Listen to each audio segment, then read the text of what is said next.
I'm Dr. Mila Brujic, and I'm joined with Dr. Harbir Sian on today's Optometric Insights show, where we're going to be talking about the two sides of optometry.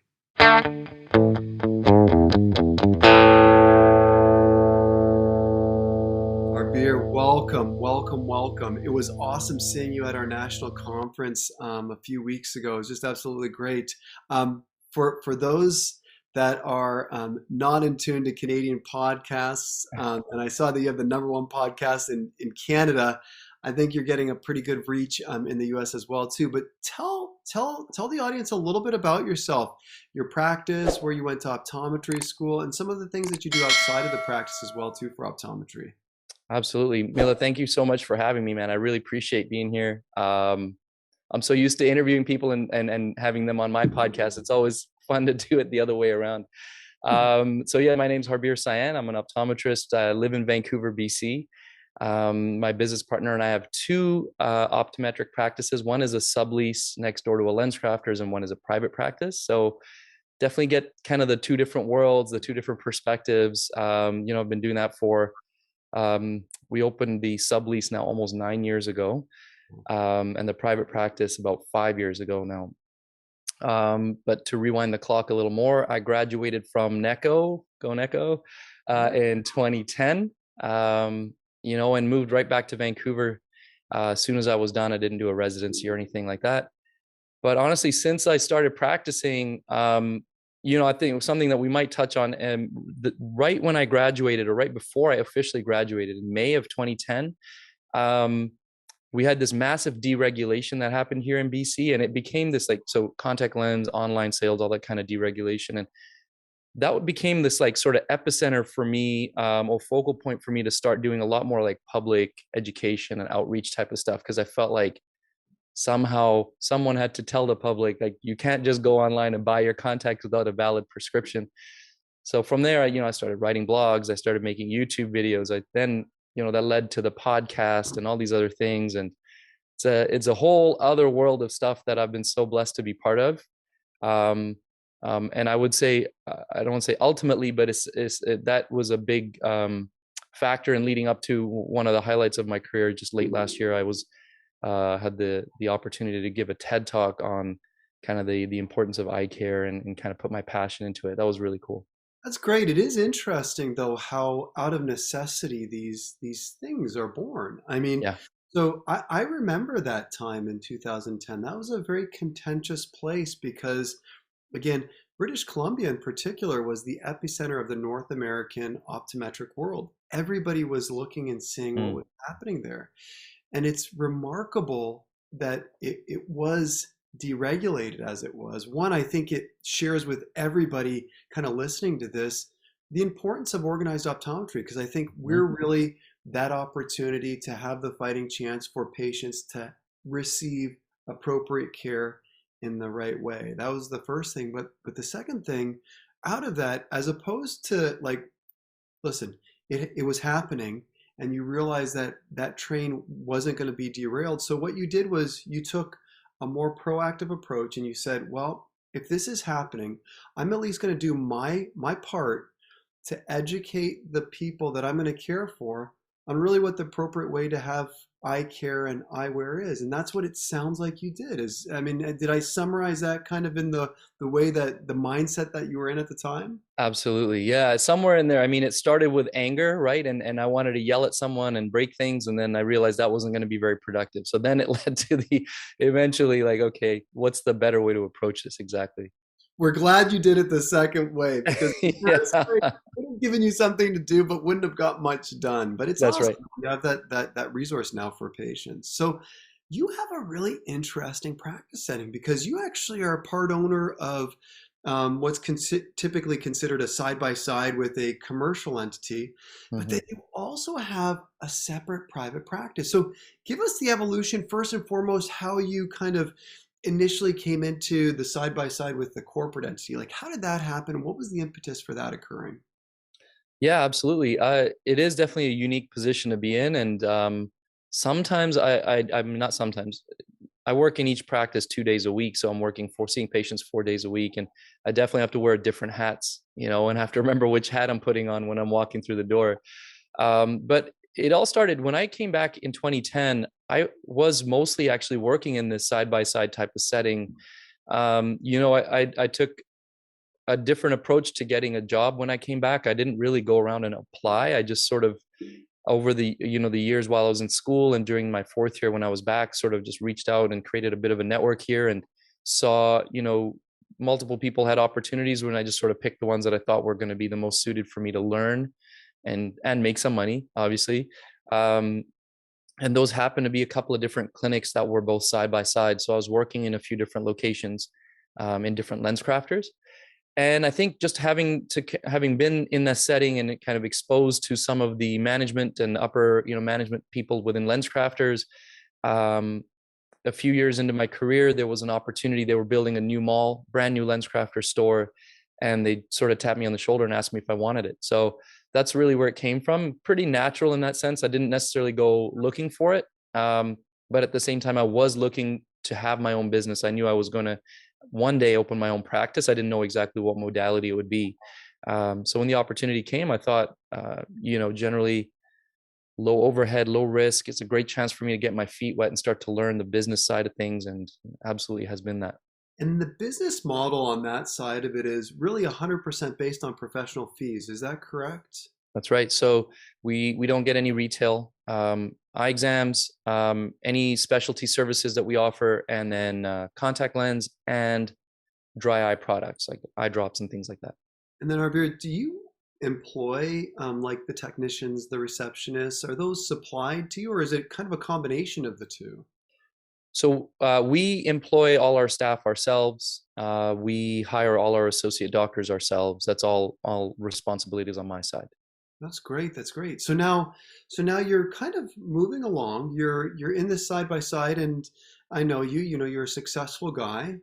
And then Thank you. something happens, something changes a few years later, and you go into kind of your own practice where it's not necessarily a side by side, but you're providing all the services from eye exams, contact lens services, but also the medical devices that you're fitting patients with. Yeah, absolutely. So my business partner, funny, she had a basically the opposite career experience to me. So I basically worked in these sublease settings for most of my career, whereas she actually worked in the private practice setting her entire career. And we've been friends for many years, and we had talked about this towards the end of optometry school that we would potentially go into business together. And so we had the one sublease, and we were constantly looking for another, but the growth of that type of practice in that market is quite slow where we are here. There's very few new lens crafters or sublease type practices opening up here compared to other provinces or states in the US. So we kind of just kept our eyes open, and this opportunity to start our private practice cold came around, and we saw the location. You know how the saying always goes, location, location, location, right? We saw that this was a brand new neighborhood that was up and coming, and 10 years from now it was going to be quite densely populated, and this would be the only clinic in that little region if we were to open it at that time. So we took a bit of a leap of faith there, and we decided that thankfully the two clinics that we have are quite far apart, so we never really have to worry about any type of competitive concerns or what's the word I'm looking for here? Any of that concern about losing patients or switching patients over. For two different or for two different populations, essentially, based on their Totally, yeah. location. And when did Uh, you open up your own practice? Like that's been 5 years, okay. So now 2017. open in 5 years, and you actually are expanding some of the services that you're Yeah. providing as well, too. Tell us a little bit more about that. Yeah, absolutely. I'm sure anybody who's opened a practice, private practice cold knows it's tough going for the first couple of years. So we felt at the 3 year mark. So we opened in April 2017. So 3 years from that point is April 2020. And right as we were getting into the early, Q1 of 2020, we're like, I think we're getting on our feet here. Things are looking pretty good. And then obviously we shut everything down for a couple of months, and then we had to restart. But I think like many of our colleagues, that I've spoken to the last couple of years express, once we reopened and got back on our feet again, actually things were pretty good. Revenue per patient was higher. We were seeing less patients, but making more money and feeling busy and able to offer better services and all this. It felt like a rejuvenation or renaissance kind of thing for the clinic here.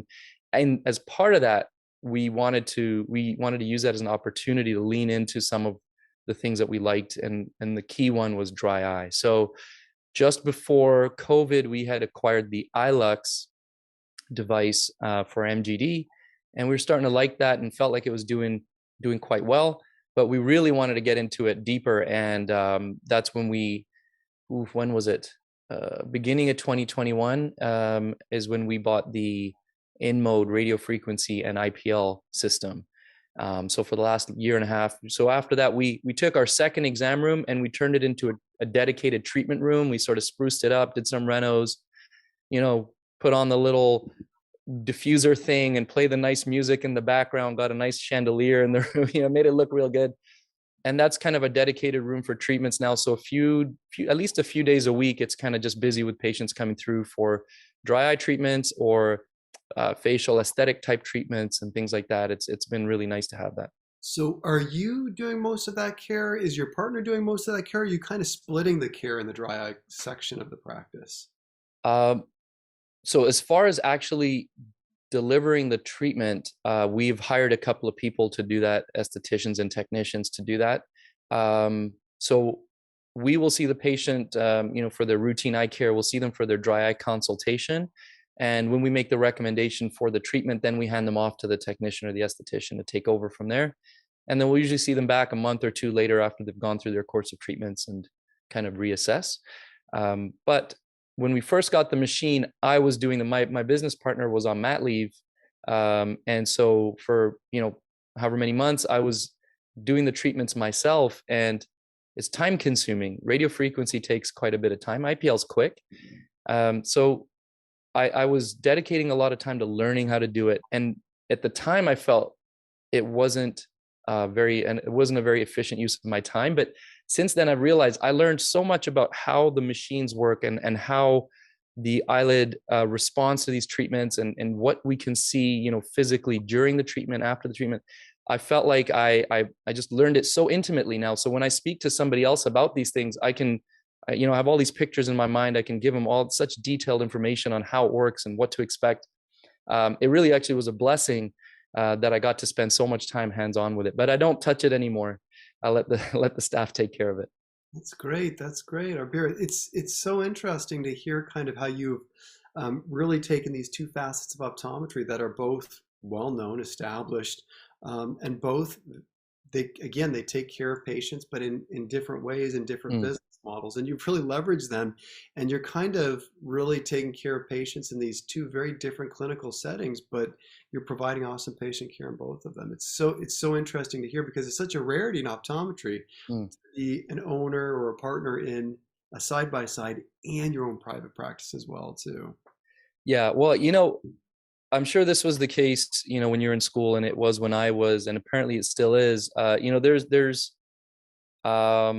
certain sort of negative connotation around corporate optometry and these types of side-by-side settings, and to some degree I can understand it, but for the most part I think it's not true. I think it's sort of a false conception of what private optometry, corporate optometry can be, or sublease settings can be.